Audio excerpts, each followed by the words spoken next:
Michael Gaughan, the 5th of October 1949 to the 3rd of June 1974, was a Provisional Irish Republican Army (IRA) hunger striker who died in 1974 in Parkhurst prison on the Isle of Wight, England. Background: Gaughan, the eldest of 6 children, was born in Ballina, County Mayo, in 1949. Gaughan grew up at Healy Terrace and was educated at St Mudoc's College, Ballina, and after finishing his schooling, he emigrated from Ireland to England in search of work.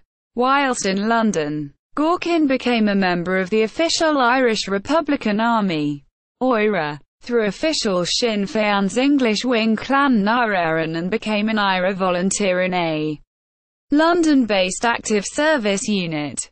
In December 1971, he was sentenced at the Old Bailey to 7 years imprisonment for his part in an IRA fundraising mission to rob a bank in Hornsey, North London, which yielded just £530, and for the possession of 2 revolvers.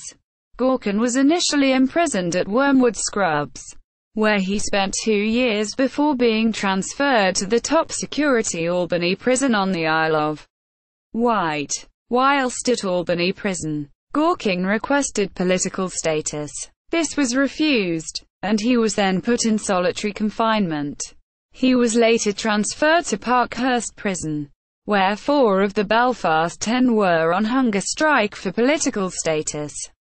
On the 31st of March 1974, Gaughan, along with current Sinn Féin MLA Jerry Kelly, Paul Home, Hugh Feeney and fellow Mayoman Frank Stagg, went on hunger strike to support the fight of Dollars and MARIAN Price to obtain political status, and to be transferred to a jail in Ireland. The prisoners' demands were as follows: the right to political status, the right to wear their own clothes, a guarantee that they would not be returned to solitary confinement, the right to educational facilities and not engage in penal labour, the setting of a reasonable date for a transfer to an Irish prison. Force-feeding. British policy at this time was to force-feed hunger strikers. According to the National Hunger Strike Commemoration Committee, 6 to 8 guards would restrain the prisoner and drag him or her by the hair to the top of the bed, where they would stretch the prisoner's neck over the metal rail, force a block between his or her teeth and then pass a feeding tube, which extended down the throat, through a hole in the block.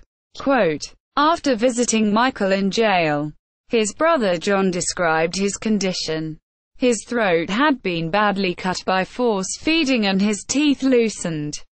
His eyes were sunken, his cheeks hollow and his mouth was gaping open. He weighed about 6 stone.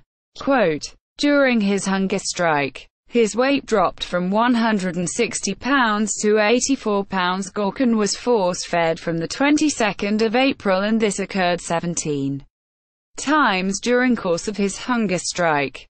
The last time he was force-fed was the night before his death on Sunday the 2nd of June. After a hunger strike that lasted 64 days. He died on Monday the 3rd of June 1974, aged 24 years old. The cause of his death was disputed. The British government stated that he died of pneumonia. The Gaughan family stated that he died after prison doctors injured him fatally when food lodged in a lung punctured by a force-feeding tube. Gaughan's death caused controversy in English medical circles, as some forms of treatment can be classed as assault if given without the express permission of the patient.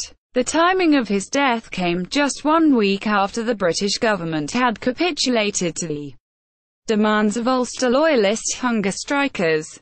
After Gaughan's death, the British government's policy of force-feeding ended, and the remaining hunger strikers were given assurances that they would be repatriated to Irish prisons.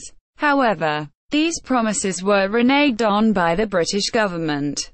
Final message. Michael Gaughan left a final message. I die proudly for my country and in the hope that my death will be sufficient to obtain the demands of my comrades. Let there be no bitterness on my behalf, but a determination to achieve the new Ireland for which I gladly die. My loyalty and confidence is to the IRA, and let those of you who are left carry on the work and finish the fight. His death is referenced in the song Take Me Home to Mayo, also known as the Ballad of Michael Gaughan, composed by Seamus Robinson and performed and recorded by many Irish musicians including Christy Moore, the Wolftones and Derek Warfield and the Dublin City Ramblers. Funeral. Gaughan's body was initially removed from London and on Friday, the 7th of June, and on Saturday, the 8th of June 1974. Over 3,000 mourners lined the streets of Kilburn and marched behind his coffin, which was flanked by an IRA honour guard, to a requiem mass held in the Church of the Sacred Heart of Jesus. On Saturday, his body was transported to Dublin, where again it was met by mourners and another IRA guard of honour who brought it to the Adam and Eve's Franciscan Church on Merchants Quay, where thousands filed past as it lay in state. The following day, his body was removed to Ballina, County Mayo. The funeral mass took place on the 9th of June, at St. Muirdig's Cathedral, and the procession then led to League Cemetery. Gaughan was given a full IRA funeral and was laid to rest in the Republican plot, where Frank Stagg would join him after being reburied in November 1976. His funeral was attended by over 50,000 people and was larger than the funeral of former President Eamon de Valera the following year.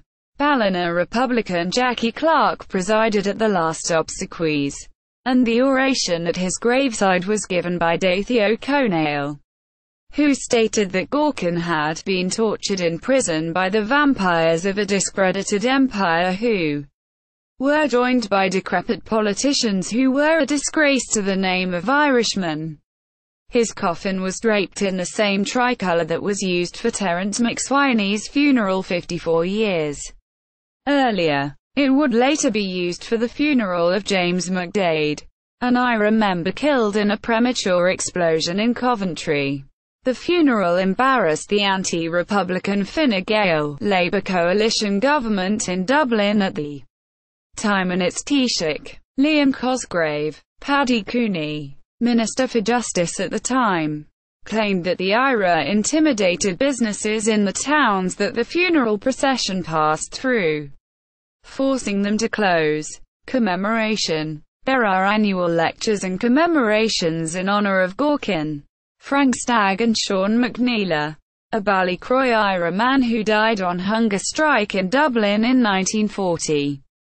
At the Republican plot in Ballina by both Republican Sinn Féin and Sinn Féin, which includes a march from the Humbert Monument in Ballina to League Cemetery. The Republican Sinn Féin Cumin in Mayo is named the McNeila-Gaughan Stag Cumin. On the 12th of February 2006, a mural, dedicated to Stagg and Gaughan, was unveiled on the Falls Road in Belfast. Photos of the Gaughan funeral procession at Getty Images. Take Me Home to Mayo. The Ballad of Michael Gaughan.